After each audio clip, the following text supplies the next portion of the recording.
Assalamualaikum warahmatullahi wabarakatuh. Nah, sekarang saya akan mempraktekkan bagaimana cara melakukan uji instrumen, yaitu validitas dan reliabilitas. Nah, sebelum kalian melihat video ini, kalian harus membaca materi dalam bentuk PDF yang sudah saya share di LMS. Baik, untuk praktek, misalnya kita memiliki uh, sebuah penelitian dengan judul Hubungan Interpersonal Karyawan dengan Etos Kerja Karyawan di PT XXX. Nah, lalu kita membuat kuesioner untuk variabel hubungan interpersonal karyawan. Kita ukur menggunakan 5 pernyataan.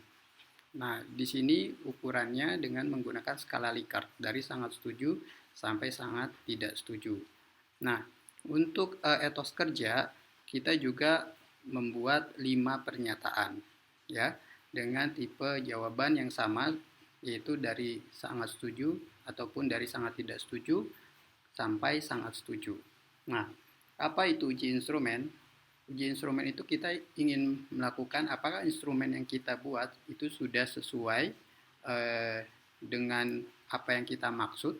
Nah, itu yang kita sebut namanya uji validitas. Uji validitas ini sebenarnya adalah mengukur apa yang ingin diukur. Nah, apakah kuesioner kita sesuai? Karena persepsi setiap orang itu bisa berbeda-beda. Oleh karena itu, kita perlu mengukur apakah persepsi dari responden itu sesuai atau mirip atau tidak. Nah, uji validitas kita menggunakan Pearson Product Moment. Sebagai nilai acuan itu kita menggunakan tabel Pearson Product Moment seperti yang terlihat di layar Anda. Nah, kita menggunakan 5%. 5% errornya. Nah, jika kita menggunakan dua arah, maka yang kita lihat adalah di kolom 0,025. Nah, jadi di sini yang akan kita buat, nah kita cari di 5% gitu ya. Di 5% kita lihat berapa jumlah data. Nah, yang akan saya praktekkan di sini jumlah data kita itu adalah 30. Nah, karena 30 kita melihat rumus di sini, DK itu adalah derajat kebebasan atau degree freedom untuk mencari nilai standar apakah kuesioner kita itu jawabannya itu valid atau tidak. Nah, ini N-2. Artinya kalau kita punya 30 responden, artinya 30 dikurangi 2, maka kita lihat di baris ke-28. Nah, sehingga kita dapat nilai standarnya adalah 0,361. Nah, saat kita menghitung nilai hubungannya lebih dari 0,361, maka di sana dinyatakan kalau butir pernyataan kita adalah valid gitu. Nah, kalau misalnya responden saya kurang dari 30 Pak, misalnya 20. Nah, kalau responden yang diuji sebagai uji instrumen 20, maka standarnya adalah akan berbeda, yaitu di 0,44. Nah, jadi tergantung jumlah data, nah itu menentukan standarnya gitu. Nah, ini untuk validitas. Untuk reliabilitas, nah kita menggunakan Alpha Cronbach gitu ya.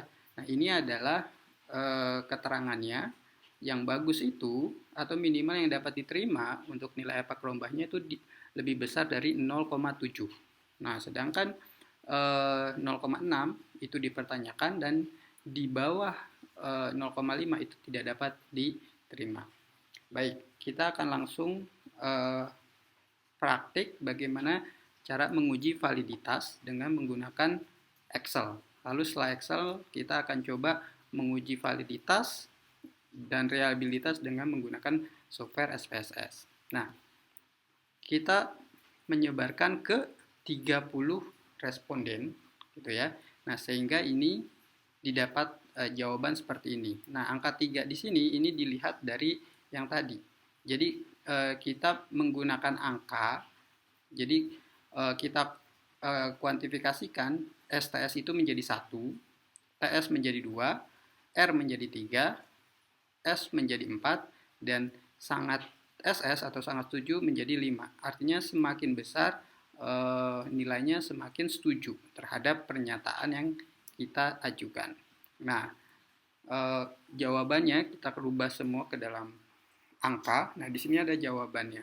Nah, kita lihat responden pertama untuk pertanyaan pertama di variabel hubungan interpersonal 1, nah dia menjawab 3, artinya dia menjawab R atau ragu-ragu. Nah, pertanyaan kedua juga dia menjawab ragu-ragu, pertanyaan ketiga dia menjawab tidak setuju, di pertanyaan keempat dia menjawab sangat tidak setuju, dan seterusnya. Nah, akhirnya kita mendapatkan 30 responden, gitu ya. Nah, bagaimana pertama untuk menguji atau mengolah uji validitas?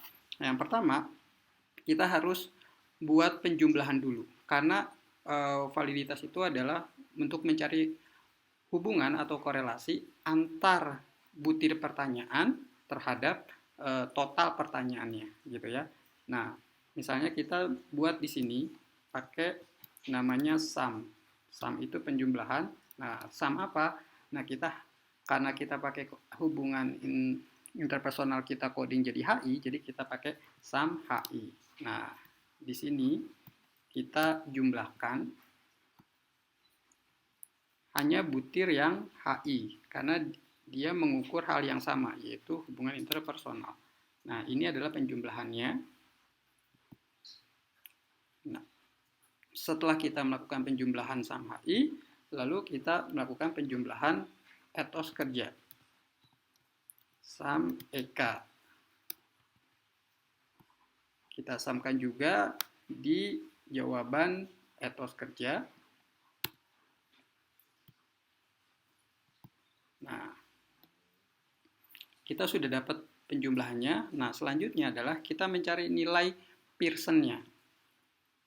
Apakah dia valid atau tidak? Nah, kita lihat apa yang dilakukan itu menggunakan formula sama dengan Pearson. Nah, kita pakai Pearson product moment. Nah, di sini kita blok per item pertanyaan. Item pertanyaannya kita blok. Nah, lalu kita kasih tanda jeda. Nah, lalu kita blok juga yang penjumlahan dari variabel tersebut. Karena ini HI, jadi kita penjumlahan ke sum HI. Nah, jangan lupa ini dikunci ya. Untuk yang Windows bisa pakai X4 atau pakai tanda dolar agar tidak kemana-mana. Nah, kita enter. Nah, lihat nilainya adalah 0,301. Nah, apakah 0,301 ini valid atau tidak? Nah, kita lihat lagi yang tadi gitu. Karena kita pakai 30 gitu ya, 30 kita lihat di 28, sehingga standarnya minimumnya itu harusnya 0,361.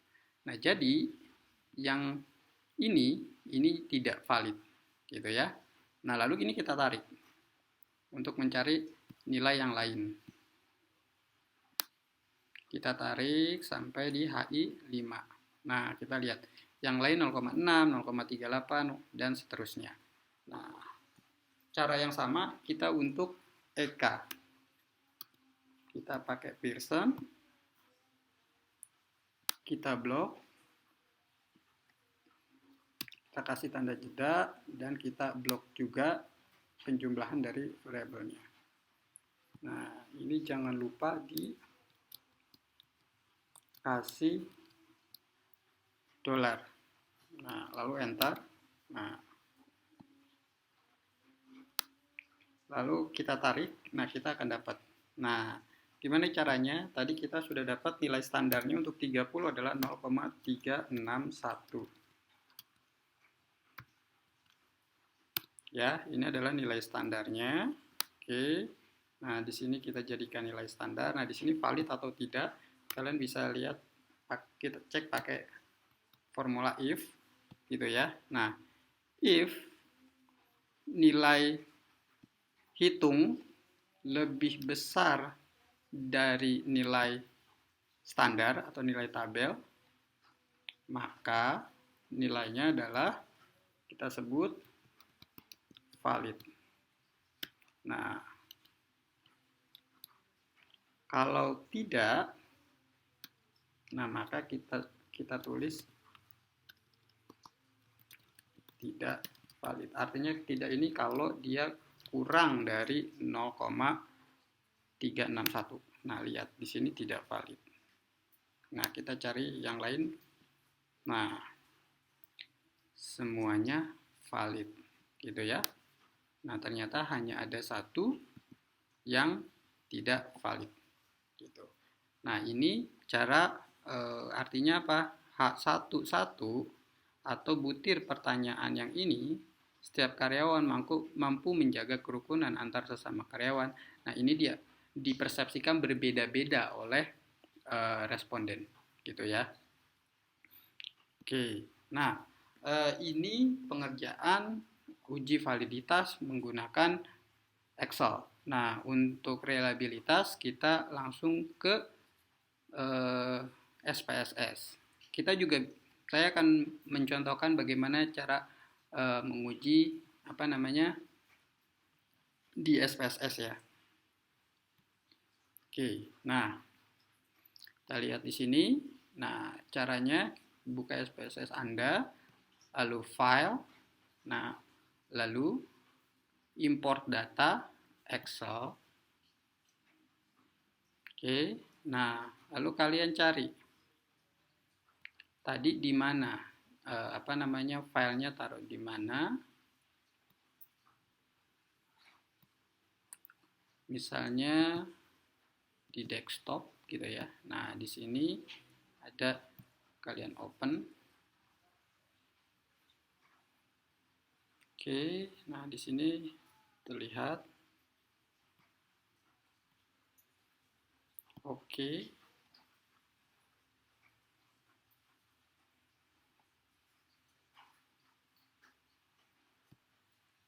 Oke. Nah, ini tampilan sama Excel yang tadi gitu ya. Nah, tapi di sini belum ada penjumlahannya. Oleh karena itu, kita copy paste penjumlahannya yang tadi. Ya, copy. Lalu kita paste ke sini. Nah, ini jangan terbalik. Nah, di sini ini adalah sum HI atau penjumlahan H interpersonal. Lalu ini adalah sum EK.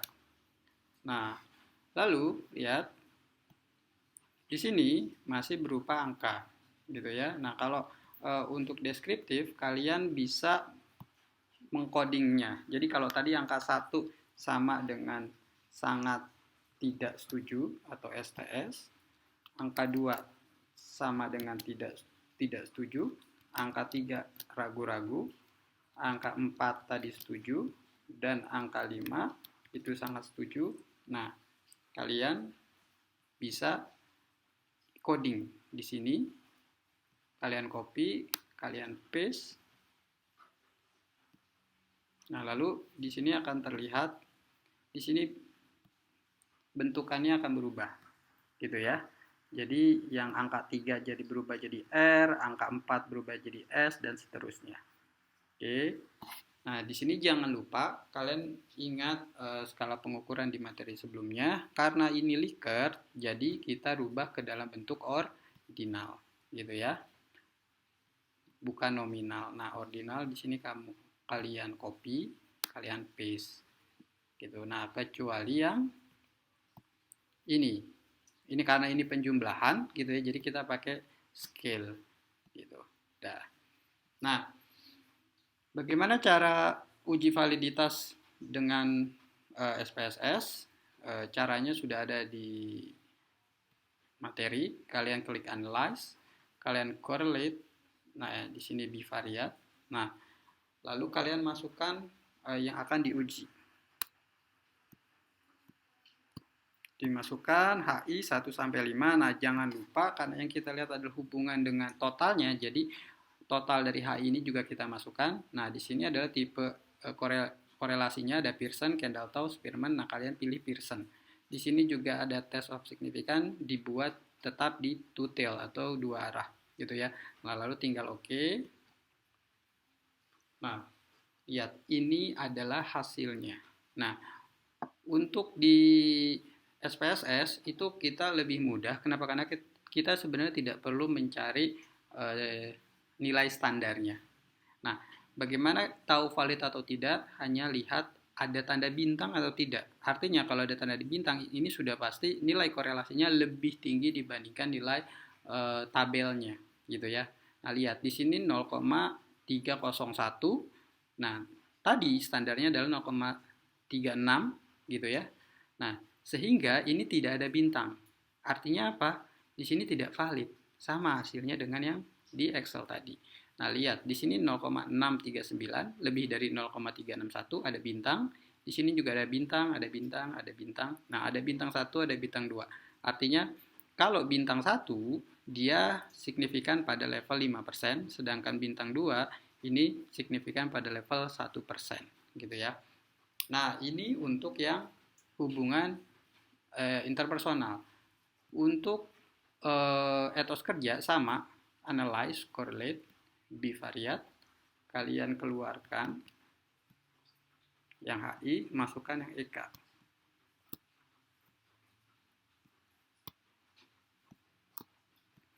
Nah, jangan lupa yang sum-nya juga dimasukkan. Oke. Nah, karena nilai diambil adalah hanya yang nilai sum EK ini. Nah, kita lihat di sini EK yang pertama valid atau tidak, ada tanda bintang, valid. EK kedua ada tanda bintang, EK 3 ada tanda bintang, EK 4 ada tanda bintang, EK 5 ada tanda bintang. Artinya apa? Butir pertanyaan di variabel etos kerja ini semuanya valid, gitu.